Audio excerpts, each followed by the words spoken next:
इथे मी एक बीट घेतला आहे सोलून, लिंबू, पिठी साखर आणि आल्याचे काही तुकडे। आता काय करायचं, आपण हे बीट जे आहे ते किसणीने छान सोलून घ्यायचं। बीट आता छान किसणीने किसून घ्यायचं।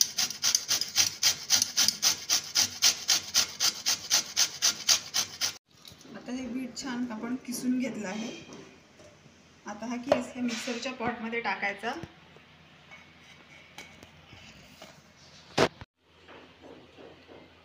आता याच्यामध्ये थोडंसं पाणी घालायचं, जेणेकरून हे चांगलं बारीक होईल असं,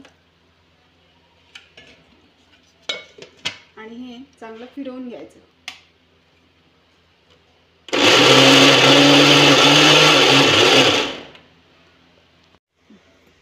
बघा किती छान बारीक झालंय ते।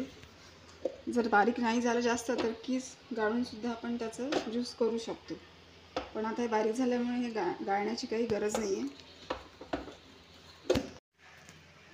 आता हे बारीक केलेला बीटाचा गर जो आहे आपण ग्लासमध्ये टाकूया थोडं, आणि त्याच्यामध्ये असं पाणी घालायचं।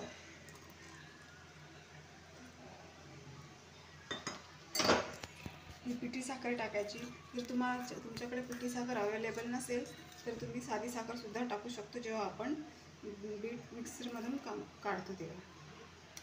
आणि थोडासा लिंबू पिळायचं। यामध्ये मी मगाशीच आल्याचे जे तुकडे होते ते टाकले होते किस करताना बीटाचा मिक्सरमधून,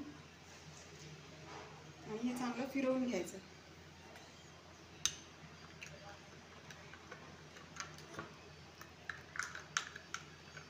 आणि असे मस्त थंडगार बीटरूट ज्यूस तयार झाले। धन्यवाद।